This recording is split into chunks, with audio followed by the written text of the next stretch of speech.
book lovers, and welcome back or welcome to Nat Cat's Bookish Cafe. Today I'm here to give you a rather large book unhaul.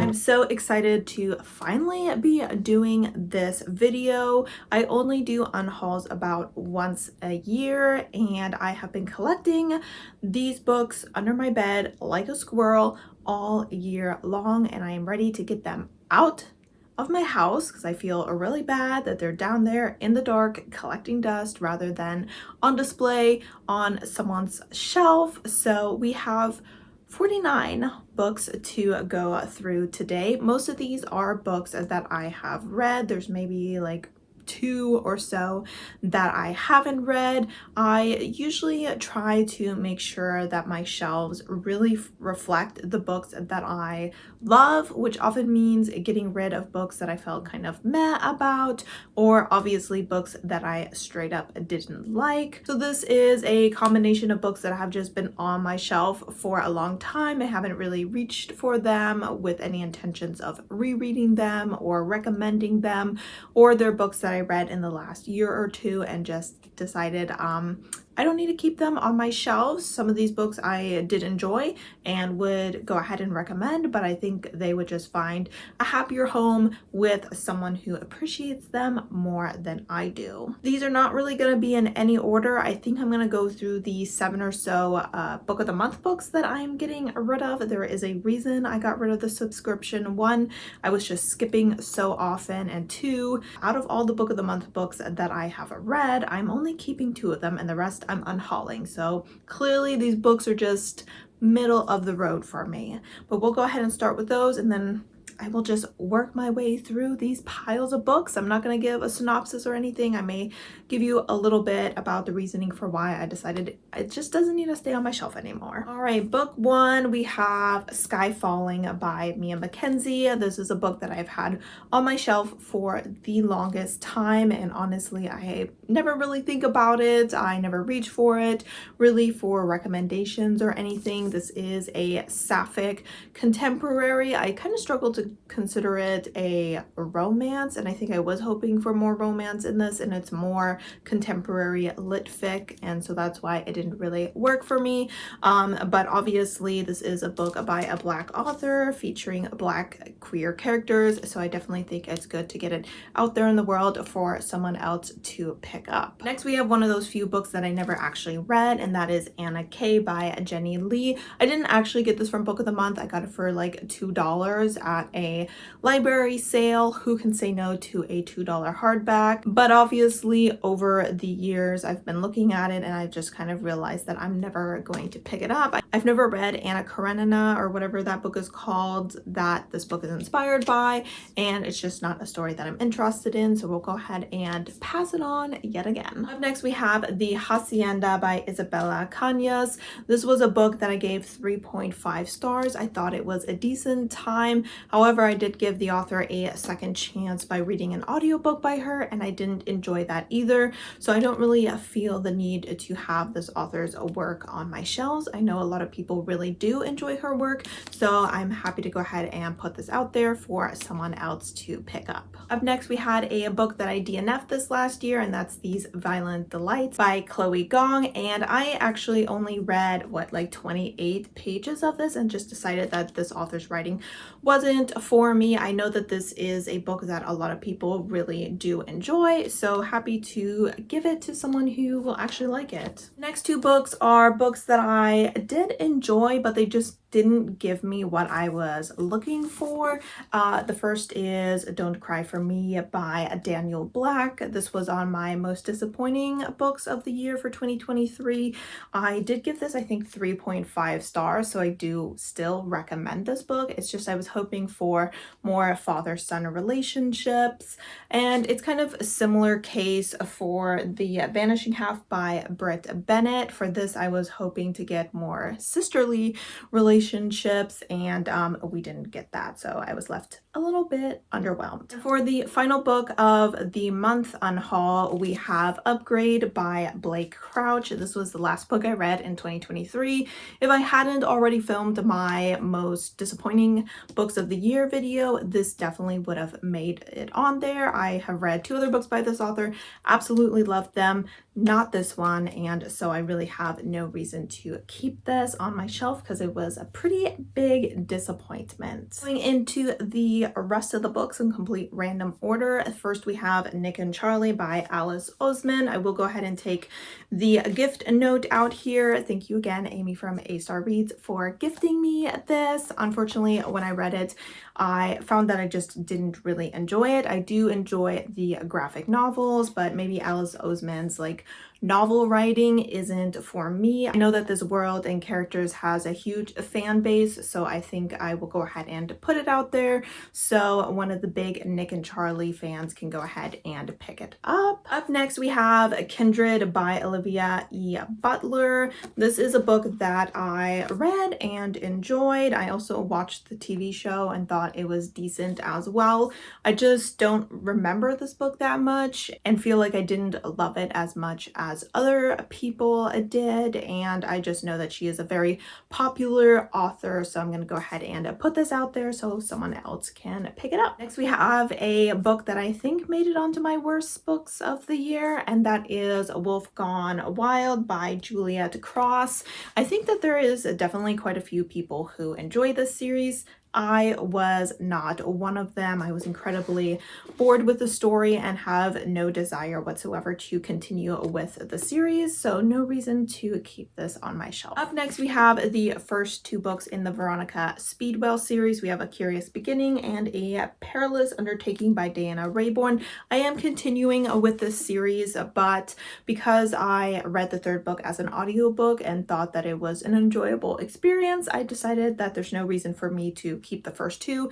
I don't plan on continuing to buy them. I would say the books are kind of 3.5 4-star reads for me, and the series is rather long, so I don't feel like spending the money on them. Up next, we have a series which, yes, is out of order, but these are the first 4 books in the Bone Season series by Samantha Shannon. She is in the process of rewriting these, and I have read all of these, but I'm going to go ahead and unhaul them, and once she completes the rewrite process and has completed the series, I will decide if I want to buy them again. Otherwise, I will probably just read them through my library. Depends on how I'm feeling, but no reason for me to keep a hold on these if I'm not going to continue the series for many, many years. Next, we have a couple mass paperbacks that I bought, probably because they were like 50 cents a piece or something, and I'm just never gonna get to them. The first one is Forbidden by Elizabeth Lowell, and I can't even remember what this is out, but I've never reached for it, so we are going to go ahead and unhaul it.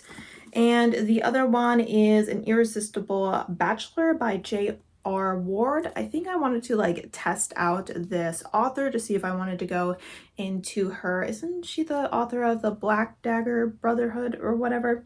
But I decided if I wanted to see if I like that series, I should just try that series. So I'm gonna go ahead and unhaul this because I don't have any interest in it. Up next is another book that I DNF'd, and that is The Confessions of a Young Nero by Margaret George. This is just a very heavy historical story, which is not really my cup of tea. I kind of bought it because I was like, oh, I want to be smart and read stuff like this. No, thank you. Didn't have a good time, so we're going to go ahead and pass it on. Up next is Fortune Favors the Dead by Stephen Spotswood, and this is a book I ended up listening to the audiobook for. I think I gave it maybe 3.5 stars.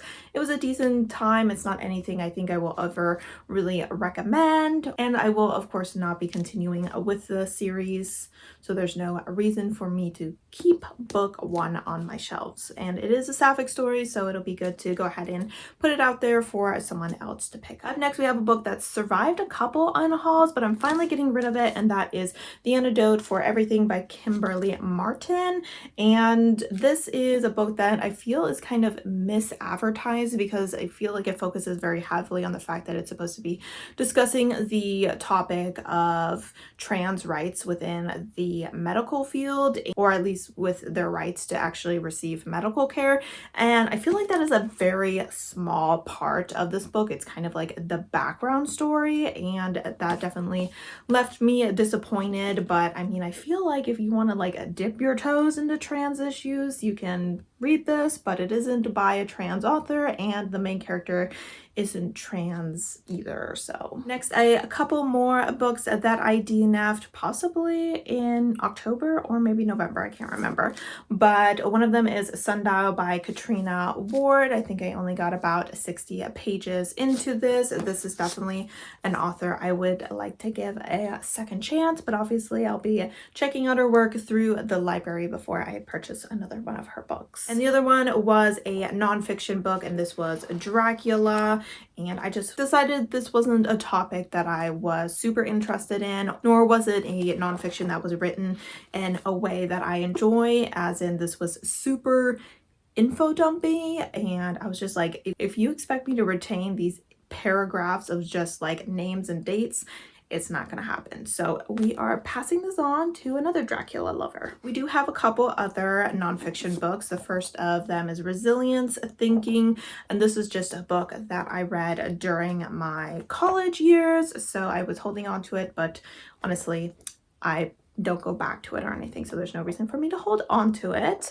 And the other one is going to be The Children Money Can Buy, and this I picked up because I was looking to become a social worker. I have kind of decided that career path is not for me, so I don't have a need for this book anymore. A couple shorter books. First, we have Cat vs. Humans, poems about cats. I'm not a poetry girly. The illustrations in here were super cute, but I think someone else could have more fun with it and could potentially appreciate the poem aspect of this book. And next we have the 7th, I believe, volume of Monstrous. My library did not have this, and my friend was very kind to gift this to me. However, once I read it, I figured out it was not in fact the last book in the series, and I've kind of decided to DNF this series, and there's obviously no reason for me to keep just one volume of this comic or graphic novel, whatever it's called. I think some of these next books here are gonna be older books that have been on my shelves since childhood. There was a time where I was kind of like, oh, I should keep some of these books in case I have kids. I'm no longer planning on having kids, and if I do, if there's children in my life at any point, we have the library that we could go to. So we have Cut by Patricia McCormick. I'm never going to reread this. I am someone who did self-harm, obviously not at the time that I was reading this, but I have a feeling that if I were to pick it up again, it would be very triggering. So no reason for me to go ahead and keep this on my shelves. Next we have The Giver by Louise Lowry. This is a book that I read in school and have no desire to reread. And then we have Under the Blood Red Sun by Graham Salisbury. I remember nothing about this. I'm assuming that it has to do with Pearl Harbor, but I'm never going to reread it, so it can go ahead and go to some other kid. Some other older books, we have Uglies by Scott Westerfield. Really enjoyed this series, but I read it years and years ago, and for some reason, I only own the first book in the series, so I can go ahead and get rid of that. Then we have Speak by Lori Hassel Anderson. I don't remember what this book is about, so I'm going to go ahead and get rid of it. The final one is Peter and the Starcatchers, and I'm not a huge Peter Pan fan, so I'm obviously never going to reread this, and there's no reason for me to have it on my shelves. Next, we have Winter Girls by Lori Hassel Anderson. This book, to this day, I remember nothing but one of the intro scenes, which was one of the most disturbing things I've ever read. This book focuses very heavily on eating disorders, something I've luckily never suffered from, but at the same time, I don't foresee myself ever reading it again, so we'll go ahead and pass it on, and hopefully it doesn't fall into the wrong hands. Up next, we have The Road by Cormac McCarthy. This book was boring. That's all I can say about this. The whole time I was reading this, I was kind of, and I'm sorry if this was mean, but I was like, I feel like this is a book that men read. so I didn't have a good time. Up next, we have Moon Spun Magic by Catherine Cutler. This cover is stunning, which is why I bought it. I read this book. I had fun with it because I thought it was so hilarious in the way that it was clearly written in a different time period and would nowadays be considered problematic. And so I'm not going to be out here recommending this book to other people or rereading it, but it was kind of a fun time to read it and I'm glad I did. Next is another book that I'm not going to read, and that is Nevernight. I believe this was part of one of my Unhaul, or These Books Will Self-Destruct series, and I decided that I was totally fine with never picking up this book. I think that Jay Kristoff is just an author that I don't have a lot of interest in. I think that some people have problems with him, so there's no reason for me to get into him in the first place. And then up next, we have The 7.5 Deaths of Evelyn Hardcastle. You can really see the dust on this that has been chilling under my bed for a while, and I feel like this book was just too long. It was definitely an interesting concept, and this author does have another book, I think, that's set on a ship that I'm interested in checking out, but I will probably